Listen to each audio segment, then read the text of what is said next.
Months ago, I made this Jester hat. This took me 3 weeks. Now I've got 3 weeks to make the entire rest of the outfit for the most decorated, decadent, and dramatic Jester you've ever seen. This absolutely has to be done by the end of the month for an event called Wanderlust, a get-together of cosplayers and photographers in a big fancy ballroom with big fancy ball gowns and other costumes. I really want this costume to look as fabulous as I did last year, so let's get stuck into it. Alright folks, here's the game plan. So I've already got the hat and neck frill ready to rumble. I really want to continue leaning into those exaggerated proportions by making things really full around the shoulders and the hips and a little bit more towards the sleeves as well. I'd love for this to look like an antique doll or mannequin even. And now you know why I do sewing and crafting and not drawing. Anyway, key takeaway here is we want some puffy shorts, some puffy sleeves, some frilliness going on at the neck and wrists, some kind of pointed doublet thing for the torso, some funky, silly little shoes, and I'm debating this capelet thing.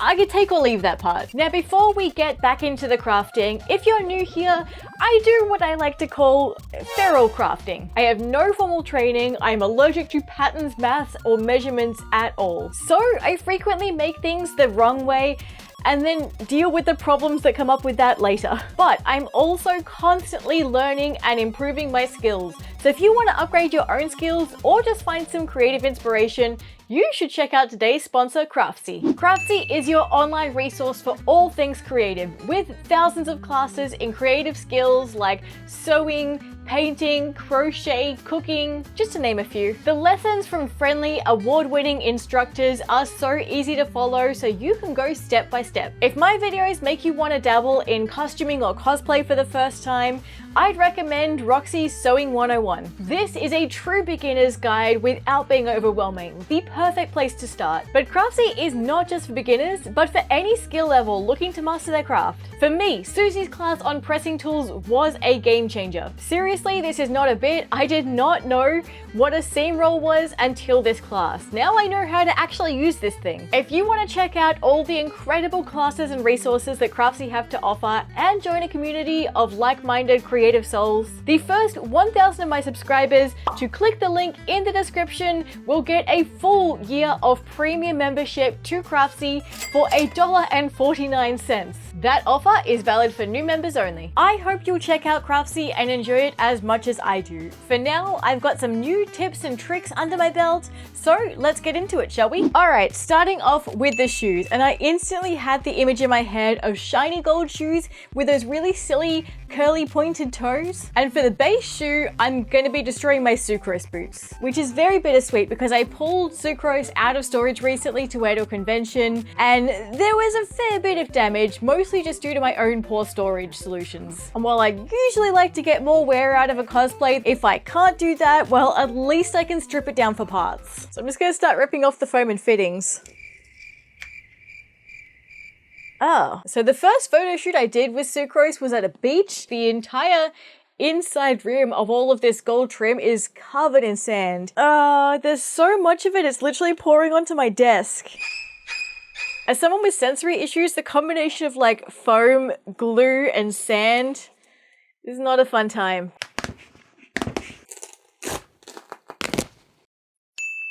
Okay, that was unpleasant. I'm gonna give these a good thorough scrubbing and get the worst of the glue and the sand off. Meanwhile, resisting the urge to head to the shops and get like a $20 pair of boots from Kmart. Alright, boots clean, mostly. There is still some like glue residue and stuff like that, but the sand's gone. The glue residue doesn't matter so much because it's gonna get covered up with some fabric very shortly. I did try on the front here some gold leather paint. It's obviously far too transparent. I was kind of hoping maybe I could get away with painting the front of the boots rather than doing the whole thing as a boot cover. No luck. For my curly pointy toes, I have some old upholstery foam left over, and I'm just gonna slowly curve these into more of a point with my non-sewing scissors. I don't want to make that mistake again. These are getting hot glued straight to the front of my boots. Oh, look at how whimsical this looks even before I do any actual covering on it. For the covering, I kind of want to do a duct tape pattern of this thing. And you guys know what that means. It's fragile tape time. So, boot gets a lovely wrapping of cling film. This is gonna get covered in fragile tape. Usually you'd use duct tape, But say it with me now for my regulars. I bought too much fragile tape years ago and I've been trying to use it up in my projects ever since. By wrapping this in cling film and then tape, I'm essentially creating an exact shell in the shape of my boot, including that pointed toe. I'm going to mark a line right down the center of this thing before I cut off the excess at the bottom and pull the whole thing off like a sock. Cutting this in half right down that line I drew gives us my two base pieces, and I've cut a little split where the zip sits. I'm laying my pieces as flat as I can onto some stretchy gold vinyl to trace out, and with these two sets done, I'm going to sew them together using a stretch stitch, which on my machine looks like this weird little 3-dot pattern. And you guys, I'm going to be honest here, I still absolutely hate sewing with stretch fabrics. But some tearaway stabilizer underneath as you sew does make it a little bit more bearable, especially if you're going around these ridiculous tiny little curves. Turning out the most annoying corner I have ever sewn, I am just going to stretch these over the boot, and I've got a really strong fast drying fabric glue that's gonna just hold this in place around the edges. I absolutely expected this to be far more tedious than it was. I guess the advantage of stretch fabric is it really does conform to the shape you need, and I just happened to get lucky that this glue works really well against the leather of the shoe. Okay, shape's looking good. Color, it's entirely the wrong goal. I have complained so many times before about the fact that every single product comes in a slightly different shade of gold. I swear you could buy 20 different things and every single one of them will be a slightly different shade of gold. Just pick a gold! Anyway, that whole aggressive segue is to say that I'm going to give a little bit of fabric paint to these to get them close to every other gold that I have. For that, I've got this color here, which is, can I get it to focus? There we go. It's the Jacquard airbrush color in Solar Gold, I think. It's a really deep honey yellow gold. It's not quite as yellow as some of the other things, so I'm actually going to add a tiny bit of the transparent yellow Jacquard dye as well. And when you mix them together, you get this really nice, I want to call it acid gold because it's got that real strong, bright color to it. And because these paints are designed for fabrics and for airbrushing, they're thin enough that they soak into the fabric a little bit, but should be durable enough to last. I also have regrets about taking off the little gold detail on the side of Sucrose's boots, so I'm basically putting that back on with some vinyl covering a foam dowel. We've got a couple of ugly raw edges on these shoes I want to cover up, so I'm using that same trim that I used on my hat. And yes, that's the very same trim that comes with a tiny little jingle bell on every single point that I had to manually cut off. I could have just used a different trim, but no, apparently I had my heart set on this exact trim. I will say, this looks very, very good. Like, I think that looks fantastic. But it also looks very, very Christmas elf. In hindsight, it really should have occurred to me that a elf character with a lot of jingle bells, a lot of gold, and things like pointed toes and puffy pants was always gonna lean a little bit Christmas elf. I think once the full outfit's on and it's a lot more blue and teal as opposed to just this much gold, it might be okay. For now, I'm gonna hold off doing any extra decoration to the shoes until the whole thing's together. That way I can kind of see what it needs. Okay, shoes done. Moving on, I want to just do a lightning round of some thigh-high leggings, which I guess counts as like leg warmers. Anyway, it's gonna be a lightning round because this is easy and boring. This is an existing pair of leggings I have, and I literally just want to use this to copy the shape, which is just gonna be like from here down, and it's literally just like a really long rectangle that tapers off on one end. So I'm going to cut exactly that out of this stuff here, which is a cotton, really, really stretchy jersey. What I especially love about this jersey is it does not fray at all. So I don't even need to fully enclose my seams. I can just leave those raw on the inside and nobody's gonna know. I did do a little rolled hem at the top just to make it look pretty. That was the easy part.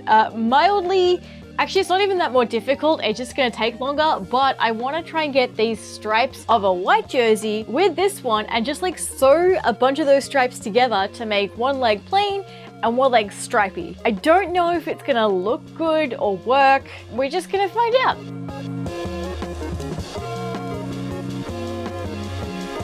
Good morning, my loves. I finished off the stockings last night. I ended up ditching the stripy pair and now I've just got 2 of these instead. I initially liked the idea of adding a 3rd color into this outfit, but I'm also operating off gut instincts and the vibes were telling me just not to go with the white. So that's going back in my sewing box. Today it is time for the pants, and for that, I want a pair of pumpkin pants, also known as Tudor pants, Tudor hose, sassy breeches, bloomers. I don't know, they're just big and they're puffy and I'm just gonna do like short versions of them. So on my mood board, I had a couple of versions where they had these floating strips over the puffy bloomers and I quite like that. I did a little test run this morning, which is literally just like a big old strip of the Dupion that I've sewn together on one end. The problem is it's a little bit too thin and flappy, so I think if it like goes around the pants, it's gonna hang down and loose, and I really want something with a little bit more structure. I don't want to be dealing with these weird flappy flaccid pants. I'm sorry. What I'm trying to say here is I think I want to go for structure rather than a lot of movement. So over the Dupion, we are going to press in an iron-on stabilizer, essentially just to really thicken up this fabric so it's almost the consistency of cardboard. Folding this over, I'm cutting out a long strip, and that strip is getting the edges folded inside as well, kind of like you would a waistband. I'm giving this a good hard press to set those edges. And this wooden thing here, that's a tailor's clapper. You can thank my Craftsy class for teaching me how the heck to use this. Finally, I am chucking a top stitch right down this open edge to keep everything nice and crisp. See how rigid that is now? You can imagine this on the pants now is gonna hold like a really nice shape. And I have a ton of like really irregular pieces of this satin because they're all offcuts I got secondhand, but I think I'm gonna try and make a ribbon for each of these to go down the middle just for some like a color variation, I guess. Especially now that I've decided not to incorporate white, I think I can lean a little bit more into doing different variations of teal, I guess. These little strips of satin are lined with heat and bond, which is basically a double-sided iron-on adhesive to make sure it's going to stay put right in the center here. With that secured in place, I'm still going to add a top stitch down each side because I don't 100% trust the heat and bond. Unfortunately for me, my gut instinct also told me that this was the trim that I now had to use on everything, which meant, yes, an awful lot more time cutting out bells. Despite the fact that I started with like 18 meters of this stuff, I think I am gonna need to order more though. Anyway, since I can't fully finish the strip layer, I'm going to at least get the bloomers out the way. For the base bloomers, I'm not even using a pattern. I am just cutting straight into this linen and hoping for the best. In today's lesson of do as I say, not as I do your mock-ups, people. But I have made enough like various kinds of puffy shorts or bloomers before that I felt pretty confident just getting straight into it. So if you are making a regular pair of shorts, this is roughly what your shape would look like. You've got the crotch seams here, you'd have one leg like this, you'd have the other leg exactly the same. For me, because I want these ultra puffy bloomers, it is like way wider than it needs to be because I'm gonna gather that all up at the bottom and the top once it's sewn, which hopefully should give me like a lot of puffy volume through the middle here. A straight stitch down both of those crotch seams, then we're going to move it so that seam sits in the middle for both of these. You can already see the pant legs forming, and I'm going to sew along this line here. Okay, here we go.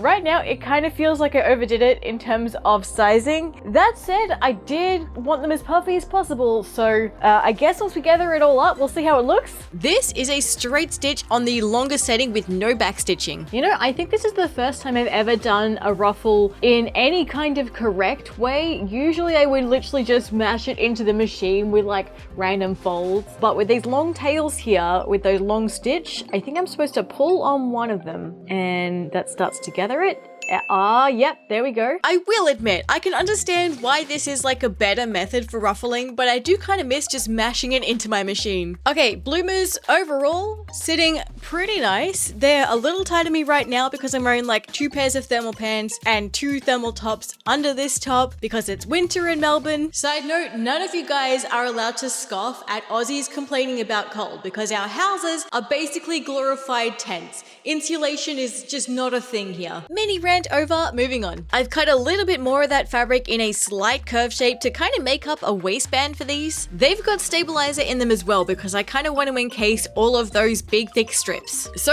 it needs to be pretty sturdy here. Fun fact, I had to do this step twice because I've sewn in these strips the first time, forgetting the bloomers need to be sewn in the same time to encase them in that waistband. The strips are just comically too long right now. Most importantly, I need to put the pants aside and wait till I get the rest of that trim to decorate the strips. And hopefully also wait for a day that's not quite as bitingly cold, because to get like a proper fit on these, I really need to try them on without my bazillion layers of thermals, and I don't want to do that right now. So I'm gonna put these aside for now, and I'm gonna move on to whatever the heck I'm gonna do with the torso. Hello my darlings, welcome to doublet day. I'm calling it that because we're kind of making a doublet slash bodice thing for the torso. I don't know exactly what you'd call it, but I'm gonna call it a doublet because that way I can say doublet day. Side note, this is the morning after a massive convention. I went to Oz Comic Con on the weekend, so if I sound a little seedy, that's why. But also,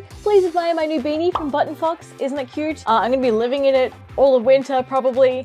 Anyway, let's get into it. And I'm gonna be real with you guys, this is the most feral crafting of all the feral crafting in this video. My goal here is literally just to sketch the shapes onto some calico, not even using measurements, just kind of roughly guessing from how many of these I've made in the past for my body. And I'm just gonna start sewing them together and chopping and changing things until it works. There is no rhyme or reason to exactly how I'm doing this. I think if you do trial and error enough times, eventually you just get pretty good at the trial part. Finally reaching a mock-up shape that I was happy with, I'm tracing my pieces onto some more of that dupion with the stabilizer, and a second set of the same shapes out of some old linens and cottons. The dupion set of pieces is all getting sewn together, and so is the cotton linen set. That is going to go over the top, right sides together, so that I can sew both sets along the top line here. That way, turning this inside out gives me that cotton linen layer as a lining. Okay, even though this whole doublet day section is a bit of a cluster,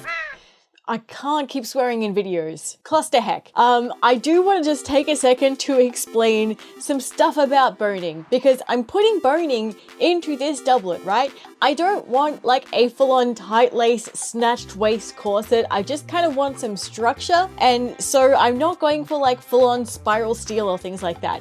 But something I've taken to using, I don't know who came up with it, I found it through Sarah Spaceman, zip ties. Just zip ties all the time make great boning, especially if you don't really need it to be like super crazy heavy duty stuff. Actually, scratch that. If you need some more heavy duty boning, you can buy like big, thick, heavy duty zip ties, and I've used these in like some corsets before, and they work surprisingly well. For this doublet though, I'm mostly just using relatively thin zip ties just to kind of hold some structure. Ideally in corsets, I want to start using this stuff, which looks the same, but it's actually synthetic whalebone, so I assume therefore it must be a little bit more sturdy than your zip ties, but I'm starting to ramble. Let's get back into it. The zip ties are going in between the lining and the dupion layer, somewhere near the seam, and I'm sewing down either side of them. The other good thing about these zip ties is I'm a little bit less terrified to break a needle. Combine that with using a zipper foot to get nice and close, and this was actually so easy to do. The back of my doublet here is going to have corset lacing, so I'm using slightly heavier duty boning and doing 2 strips close together with a little bit of a gap in the middle where the grommet's gonna sit. Speaking of grommets, all hail the grommet press, my absolute favorite cosplay tool I've ever gotten. Do I sound like a broken record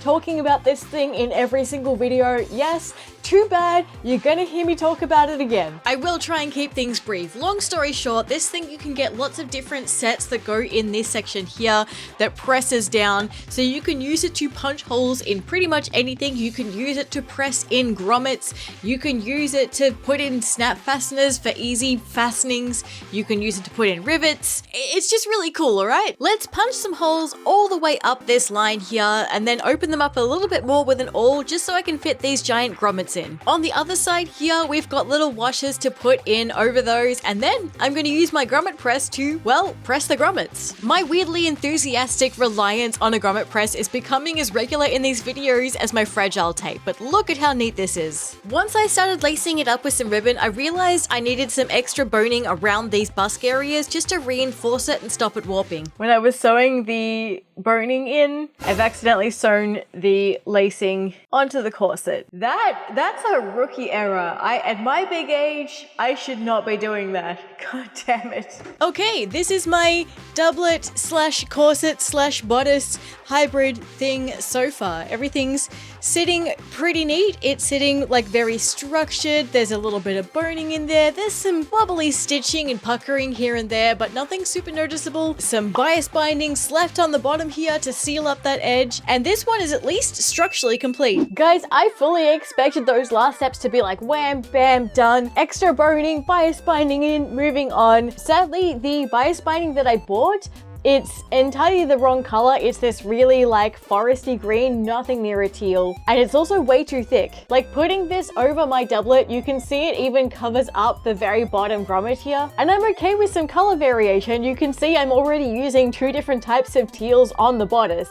But this is just not quite what I want. I'm feeling stubborn enough that I do not want to drive to a shop and spend more money on a slightly different kind of bias binding. But what I do have is this stuff here, which is a fake dupioni. So this is like a polyester version of this stuff here, and you can see it's a pretty close dupe. Anyway, I had a couple of meters of this just for emergency fabric in case I ran out of the good silk, but I'm okay with using it for some bias binding. So I cut out a big strip on the diagonal out of that stuff, and somewhere in this room I have one of those bias tape makers, the little doodad that you pull the fabric through and you iron it to make the bias tape. I don't know where it is at all, so this one I had to kind of clip into place and manually iron down. Was it a pain in the butt? Yes. Is it a little bit of that sunk cost fallacy where it probably would have taken me a little bit less effort just to go to the shops and buy some more bias binding? Also, yes. But we're here now. Despite using the zip ties, I'm still a little worried about breaking a needle, so I am being extra careful going around those boning pieces. Additional boning and bias binding now complete, and for anyone who was absolutely mortified by that process, yeah, that is not how you're supposed to use bias binding. There's additional steps you're supposed to do to make sure that it looks neat, and you know we're getting into the feral crafting stage because I've given up on wearing normal clothes and I'm in my dressing gown now, although that's also just because I checked my electricity bill and I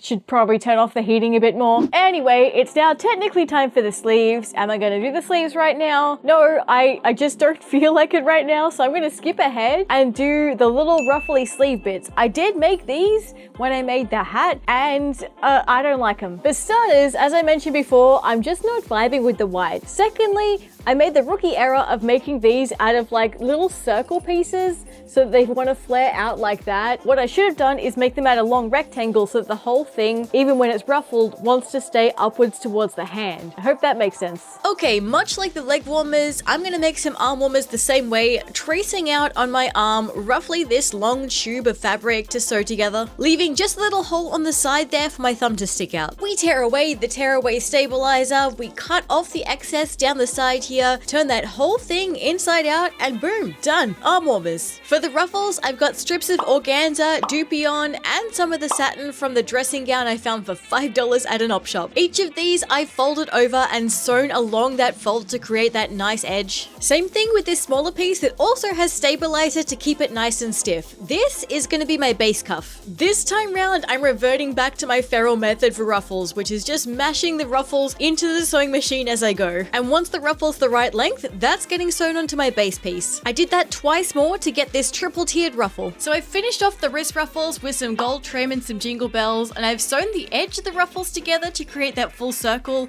except that the wrist here where I've got some press studs. I'll give you one guess as to how I put those in. Guys, I don't even know anymore if it's actually getting colder or if I'm just slowly turning into a lizard that requires like a terrarium and a heat lamp. I know I've already filled my quota of complaining about the cold, but I'm gonna do it one more time, alright? It's friggin' cold! While I'm in a complaining mood, my trim has still not arrived. It's been like 2 weeks, and it was supposed to be relatively fast postage, but that's what life is like ordering anything in Australia. If all goes well, it'll be here early next week, so until then I can't finish the doublet or the pants. Which means no more procrastinating, it's sleeve time. Okay, sleeve plan. I have this like template from a previous project. I guess you call it a sleeve block. Anyway, it's just kind of like the sleeve shape that I know fits as like a really nice big loose sleeve. And what I've done is made that even wider. This is probably overkill, we're gonna find out. But the idea is that I've got a lot of space that I can ruffle it at the top and bottom to hopefully make like a really nice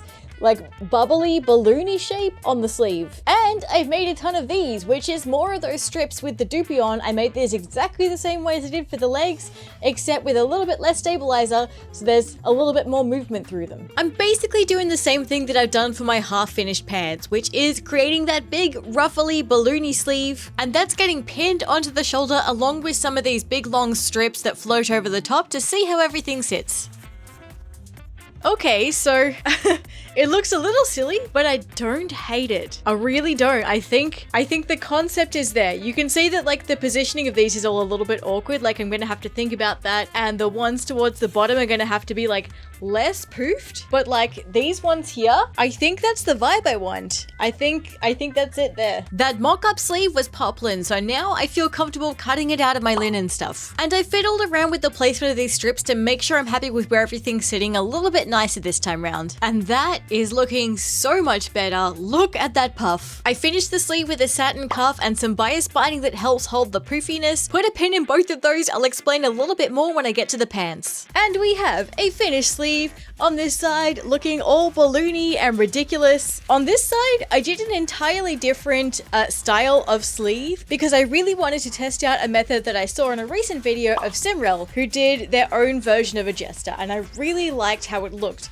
with the strips sewn onto the base fabric like almost like a pleating. And I didn't really film me making this sleeve, but I will link to Simrel's video somewhere here. Anyway, the main thing I did differently was sew an extra ribbon through the center to kind of create these two different divided sections, just because I kind of liked the asymmetry next to this one. Trying it on with the pants, you can kind of see an idea of like the shape overall. I am going to remake these, put a pin in that, I'll talk about it later. So I'm still desperately and impatiently waiting for the last of the trim to arrive. I am seriously constantly having to resist the urge to look at the tracking every 20 minutes. But until it does, I can't really do much to continue on with the base outfit, so I'm gonna move on to the mask, because this is a masquerade after all. And since so much of this outfit is inspired by that Venetian Carnevale Arlecchino type thing, I kind of want the mask to feel a little bit Venetian as well. Sadly, unless I wanted to drop several $100s to get a bespoke mask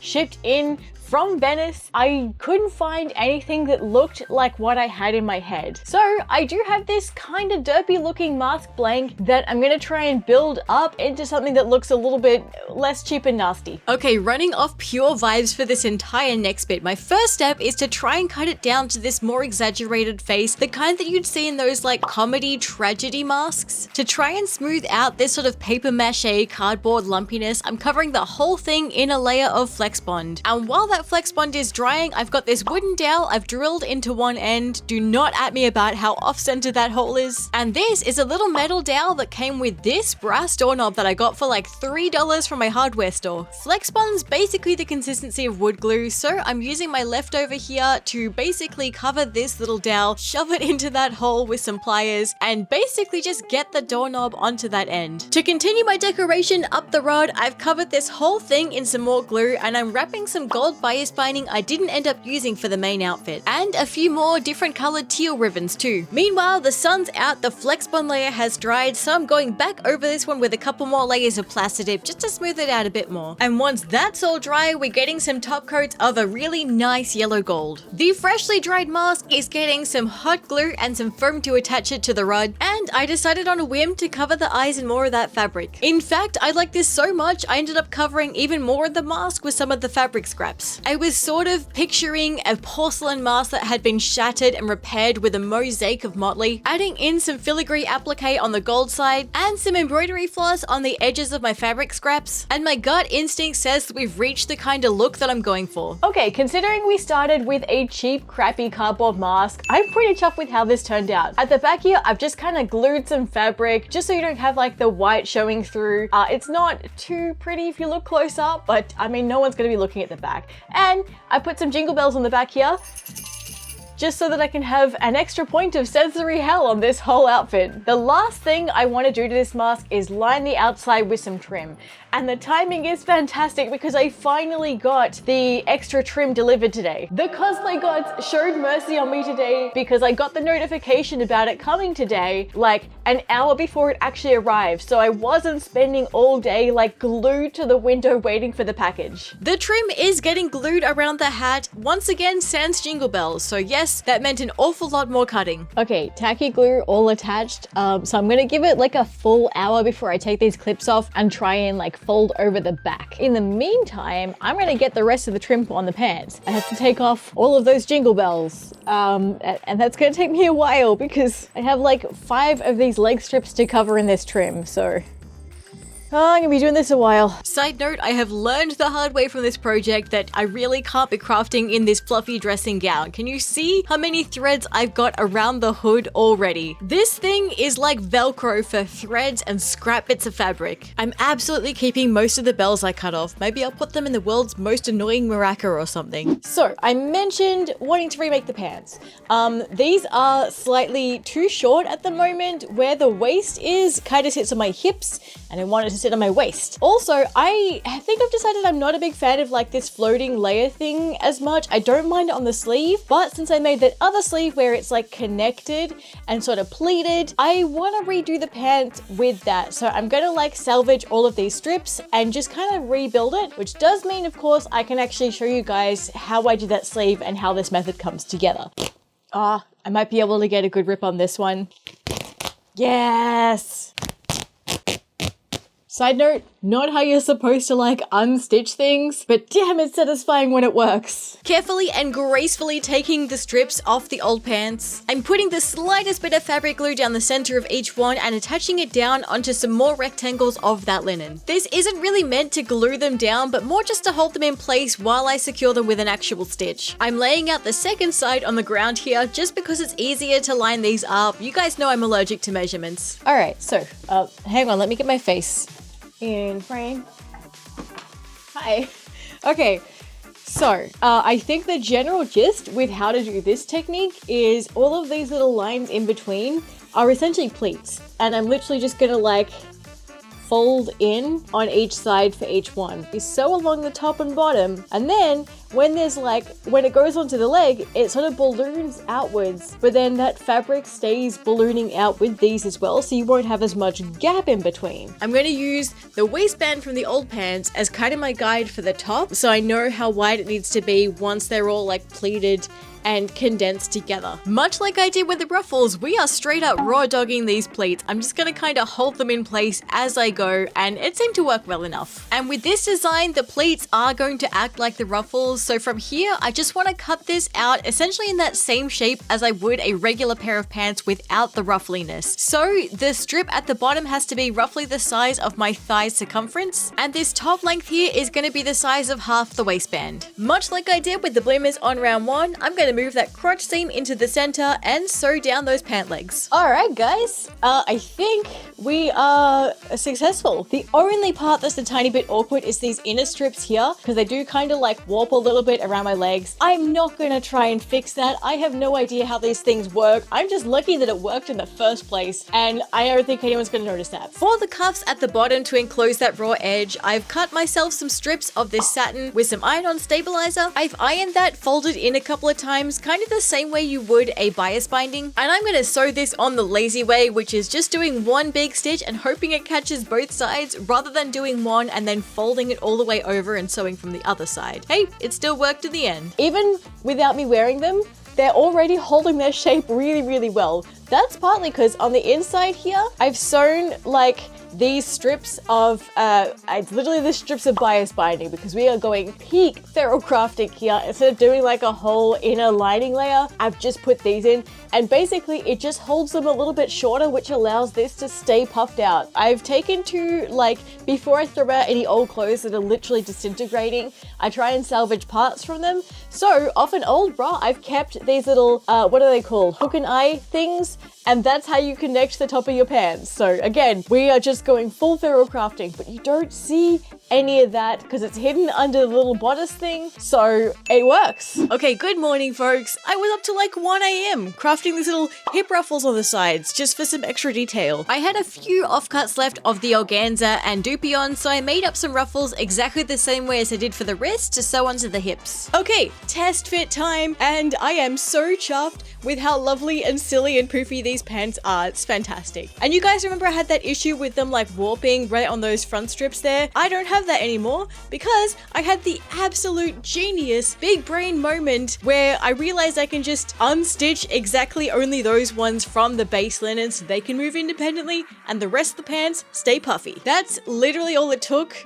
And in hindsight, it's so obvious. I also added some suspenders and extra jingle bells to the tops of the leggings. So I think with the pants, the bodice, the sleeves, the wrist ruffle things, the shoes, everything that needs to be done on this outfit is done. And here's the insane part, it's still a week before the actual deadline. I don't think I've ever finished something that soon. I also can't believe that the hat took 3 weeks and everything else took 2. Anyway, I had one of my usual late night crafting sprees just to add some extra bits and pieces to it. So rapid fire, here's some additions and upgrades I've done. I had some leftover filigree, so the boots have got some extra bits and pieces on the front, and the last few pieces went on the bodice just to give it a little bit more golden shape through the middle. I had a big pile of scrap fabric after all this. None of the pieces big enough to use for like an actual garment, but I did throw together this little bag, like a little satchel. I'll be honest guys, I crafted this partly out of frustration because I realized what a huge opportunity I've missed in not putting pockets in those shorts. I mean, look at the size of them. They are so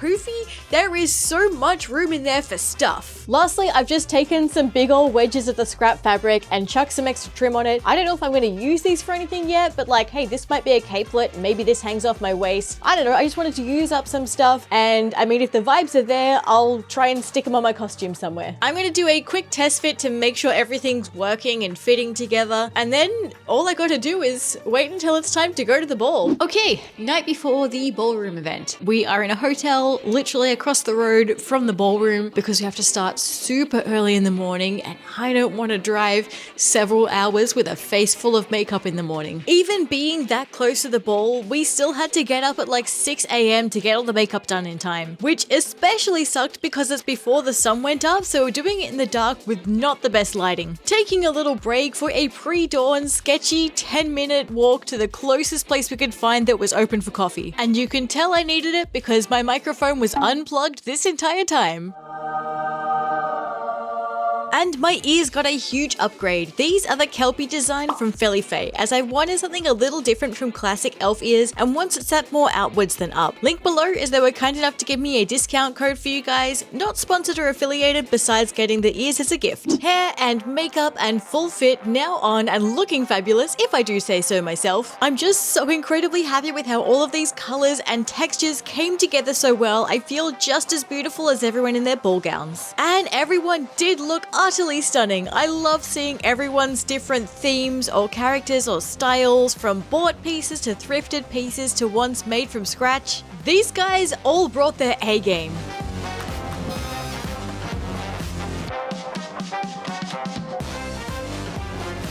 I was grouped with Artful Kikos and Slightly Villainous, who both looked like these beautiful royal fae that were just tolerating my constant shenanigans. You get these little snippets of free time while the photographers are setting up different shots, which meant a lot of time for me to drag them into silly dance moments like this. Hey, if I'm already dressed as a fool, why not act like it? Not to say that I can't lock in when it's time for some good shots.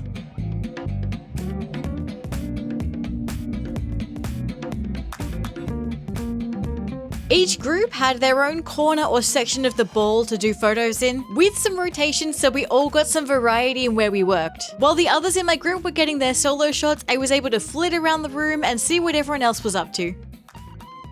BTS of the BTS. Of the BTS. Perfect.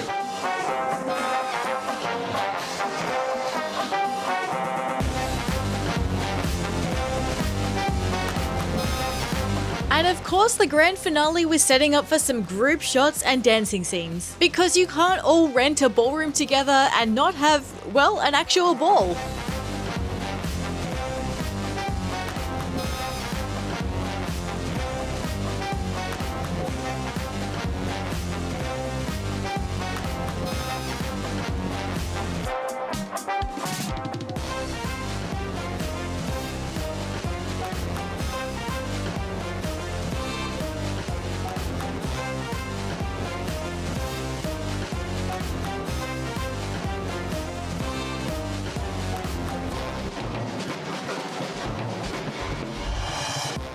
You guys, what an incredible event once again. Like, so much fun, so rewarding, so utterly exhausting. Like, the others went for pizzas, I just drove straight home because I was just desperate to get that drive over and done with and come home. And yet now that I'm here and I can see my makeup has not even budged, I kind of just didn't want to waste this face, so let's do the outro. Don't worry, I've got some toast and a gigantic mug of hot chocolate to see me through. And just before we get into some thank yous, I am going to be at Mackay PopCon coming up in August. So if you are going to be there, please come and say hello. I would love to talk to you guys. The dates and details are on screen here, probably. Mad props to the Wanderlust organizers for putting on yet again an incredible event for us. Thank you also to the incredible helpers, photographers, and fellow cosplayers. Thank you, of course, to Craftsy for sponsoring this one. Remember to check out the link down below in the description. Thank you to Felly Faith, my new favorite is, and a huge thank you, as always, to my ultimate supporters. These are my top Patreon peeps: Joshua, Michael, Mohican Creates, Mix Randvi, Residual Images, and Robert Mischief,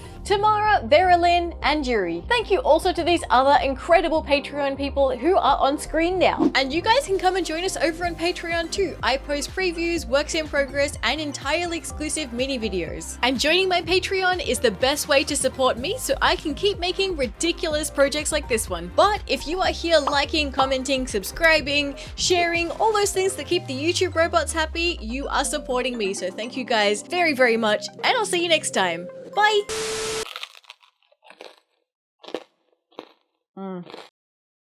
Okay, I think I'm now officially mentally ready to stop pretending to be a pretty fawn / elf lady. Oh, I forgot about that. Hey guys, do you like my new earrings?